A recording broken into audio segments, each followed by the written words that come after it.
so bike चाहिँ रेन्टमा गइसकेको छ काठमाडौँबाट आउनुभएको अरे खोलाहरू आउनुहुन्छ सो मेरो बाइक पनि गइसकेको छ नयाँ टायर हालेको है गइसकेको ल दाइ सेफ राइड सही हो दाइको पनि फेरि त्यही हो भिरबर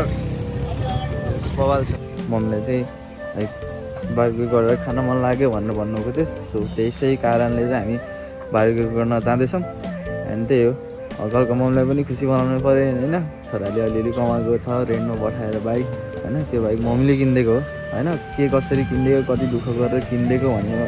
चाहिँ म पछि एक्सप्लेन गर्छु मम्मीको मासु लिएर आएको एन्ड आज बेलुका चाहिँ मम्मी सबै फ्यामिली भएर चाहिँ अलिकति मासु पोलेर खाने भनेको छ सो त्यही भएर अचार त्यो भाँडेले भाउ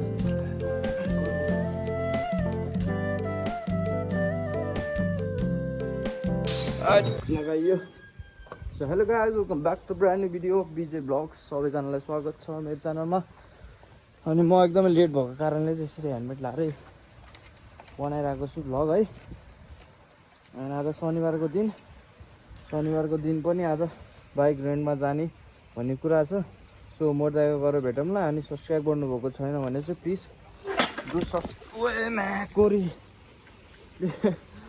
do subscribe my channel and त्यही हो अब चाहिँ छिटै रिभ्यू भिडियो आउनेवाला छ सो आजको कन्टेन्ट चाहिँ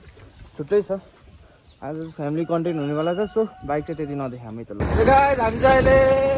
नयाँ बजारमा छौँ आवाज चाहिँ अलिक क्यार आएर होला हावाको आवाजले एन्ड म चाहिँ मोटरसाइकल पछाडि बसिरहेको छु मोटर चाहिँ हेर्छ चलाउँदै सही हो केटाहरू सो अब चाहिँ हामी बाइकको चिट काट्न जानु लाग्यो सो बाइक रेन्टमा पठाउनु पर्ने छ अनि दाइको चाहिँ बिल्लु घर आएको छ कि अनि त्यही कारणले चाहिँ अनि चिट काटेर पठाइदिउँ भनेर चाहिँ हामीले कुरा गरेको सो चिट काट्न जान्छ भन्दैछु है त सो बाइक चाहिँ रेन्टमा गइसकेको छ काठमाडौँबाट आउनुभएको अरे खोलाहरू आउनुहुन्छ सो मेरो बाइक पनि गइसकेको छ नयाँ टायर हालेको है गइसकेको ल दाइ सेफ राइड सही हो दाइको पनि फेरि त्यही हो भिरबर बवाल छ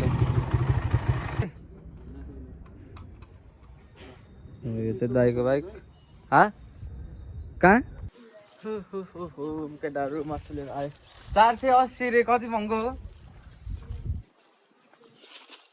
480 रे त्यति हो त म 200 मा होला भनेको त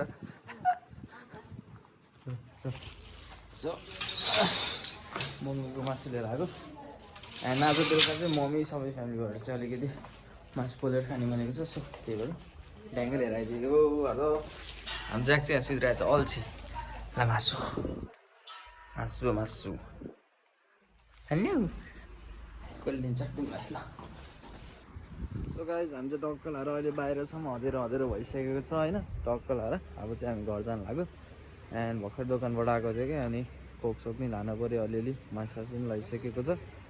कति हो र मासु ला त यहाँ छ पैसा यो अगाडिको पकेटमा छ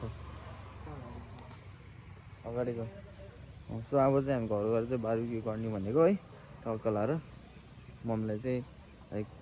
बार्बेक्यू गरेर खान मन लाग्यो भनेर भन्नुभएको थियो सो त्यसै कारणले चाहिँ हामी बार्बेक्यू गर्न जाँदैछौँ अनि त्यही हो हल्का मम्मीलाई पनि खुसी बनाउनु पऱ्यो होइन छोराले अलिअलि कमाएको छ रेन्टमा पठाएर बाइक होइन त्यो बाइक मम्मीले किनिदिएको हो होइन के कसरी किनिदिएको कति दुःख गरेर किनिदिएको भन्ने चाहिँ म पछि एक्सप्लेन गर्छु तर त्यस खुसी लाग्छ मम्मीले किनिदिनु भएको नि त त्यही हो अहिले पछि भेटौँ न साथीहरू घर गएपछि एन्ड सब्सक्राइब गरिदिनु भएको छैन भने चाहिँ please do subscribe my channel अनि लाइक सेयर गरिदिनु होला कमेन्ट पनि गरिदिनु होला मिठो कमेन्टहरू अनि जस इन्स्टाग्रामको स्टोरीमा चाहिँ हालेको थिएँ बाइकको रिभ्यू चाहेको हो त साथीहरू भनेर भनेको थिएँ 80%ले चाहिँ यस भनेर भन्नुभयो एकदम खुसी लाग्यो 20%ले चाहिँ नो भन्नुभयो केही छैन ठिक छ केही भएन 80%ले यस भन्नुभयो सो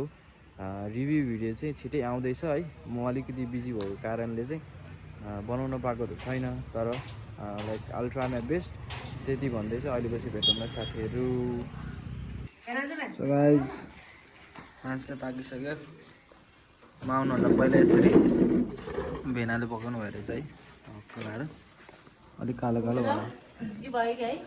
भएन है यो माथिको बोसो डढ्यो फेरि यो मासु पाकेन भने फेरि झ्याउ हुन्छ कि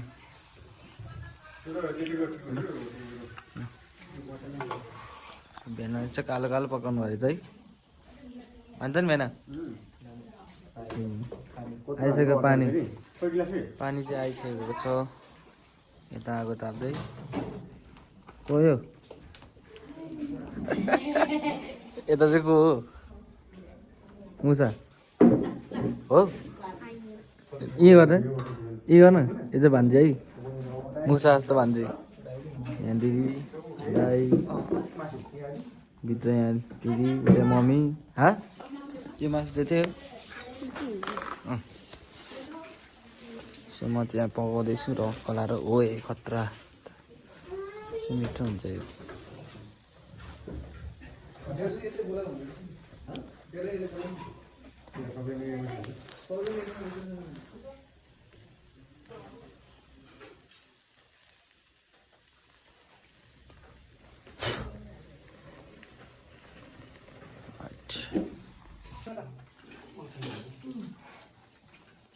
मासु बोल्दै भन्जा चाहिँ भन्जी सबैले थाहा होला पोटकी दिदी भनेर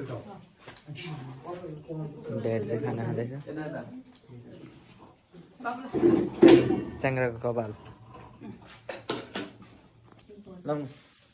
तेर्सो गर्ने यति यसरी गर्ने सिधा नगर्नु भइसक्यो ओके भइसक्यो खनी खान थाल्ने एउटा म खान्दा खान थाल्ने मम्मी कहाँ लाग्यो किन म त फ्यान खान्छु तिमी बाबु रातो के अरे सेतो नआएको यस्तै हो त्यो वाइडमा भएर हो कि जुममा भएन बोल्नु बोल्नु बोल्नु बोल्नु है खै के पनि थिएछ तमा सानो हजुर त्यहाँको चर्का लाग्छ ठुलोवाला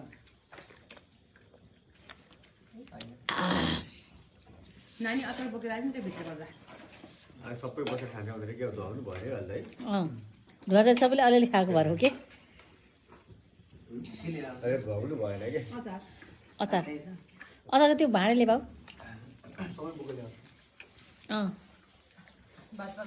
त्यसलाई तात पानी ल्याइदिए बाबु यहाँ मसला खै काटेको मासु ल्याउँदैन बाबु चक चकबोत र त्यो उसले त चक्कु बडा बडा चक बोट्नु ले पमा त सके अहिले बोल्नु खानु अहिले यहाँ पाकिरहेको छ होइन चोरा चोर मैले बोल्ने त्यसले खाने भइरहेको छ मिठो पारामा बोल्दैछु म यो के भन्छ यसलाई पोर्क पोर्क धेरै छ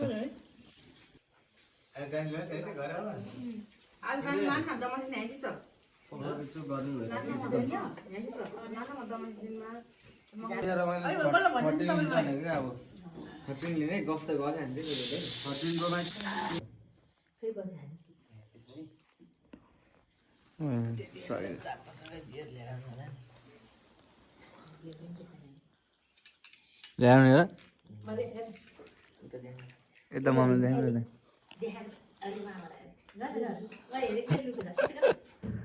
लजाउँछ यता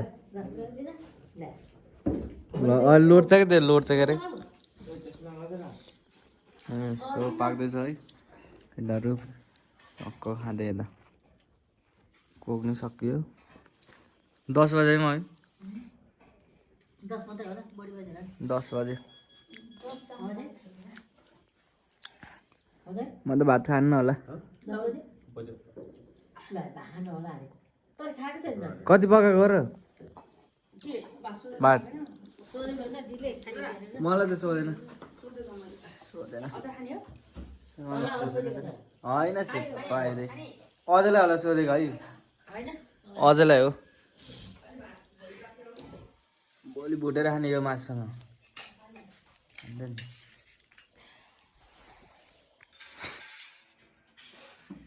गीत हाल्दैछ त कति धेरै खाना ल्याएको नि म त खान्न यार खाना हामी त्यहाँ छ भेना कलाएर केटाहरू जामा भयो